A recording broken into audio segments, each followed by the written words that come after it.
Today we're talking about the terror of the terrible tick, right? In this week's Animal Answers segment, we welcome back to the show Tiffany Burk to fill us in on tick-borne diseases and what to do if you do find a tick on your pet. And you brought some not so pretty stuffed animals today. But what are the dangers of ticks, and what do we need to be on the lookout for here? Yeah, it's a great way to kick off spring because it is around the corner. It's here, and ticks are here, and they've been here all winter. They've been laying dormant, waiting for us and our furry pets to just walk on by, if you will. And they're scary. They're not this big. They are small, and that's what makes them the most dangerous. And when we think about going into the forest or brush, we think of like foxes and bears and wolves that are scary, but the tick is the most scary of all because they transmit deadly diseases not only to us, but to our pets that are just out playing. Yeah, so, are there different types of ticks, or what do we need to know about them? Yes, there are so many different types of ticks. And in our area in Essexville, which is north of here, the tick that we're the most worried about right now is the deer tick. It does transmit Lyme disease. But at Bay Animal Hospital, we're not only noticing this year and last year an uptick in tick diseases such as Lyme, Ehrlichia, Anaplasma, or co-infections, which means not only was your dog or cat bit by a tick, but 2 diseases were transmitted during one single or multiple tick bites. They're nasty creatures. They are. They're horrible and they're ugly too. Well, what can you do to prevent them?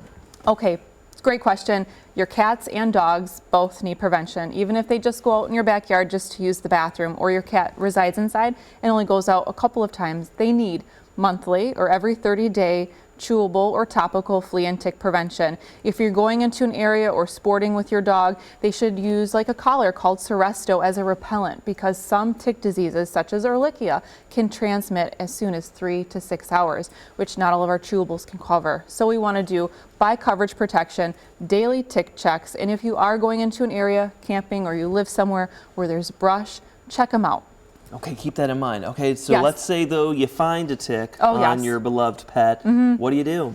Well, you can use a tick detacher, tweezer. You want to grasp around where their head's in. Zoop. I know it's a very big tick. They're much smaller. Well, it's good for TV purposes. Right. But, yeah. You want to grasp around where their head is. You want to do a nice smooth pull up. You don't want to squeeze these guys. You want to grasp around their head and pull up straight.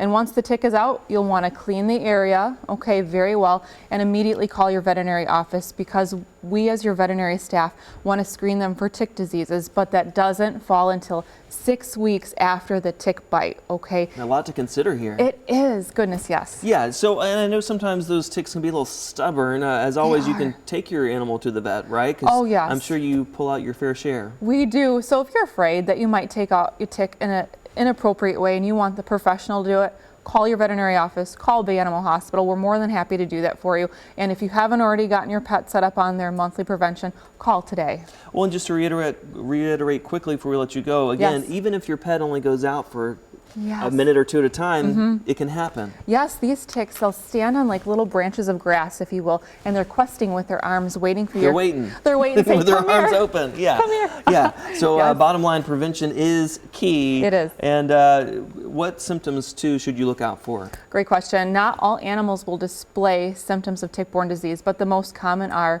very asymptomatic, unfortunately. Okay. Lethargy. I'm just not acting right. I'm a little off my food. Perhaps a fever.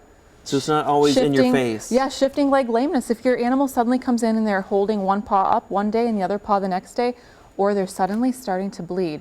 Ehrlichia, a disease, can cause clotting issues. So if you're noticing bloody urine or things that are off normal for your pet, call your vet. Of course, yeah. Call your vet and stay on top of that prevention. Yes. Thank you as always for filling us in on important information. There's where you can get in touch with Bay Animal Hospital.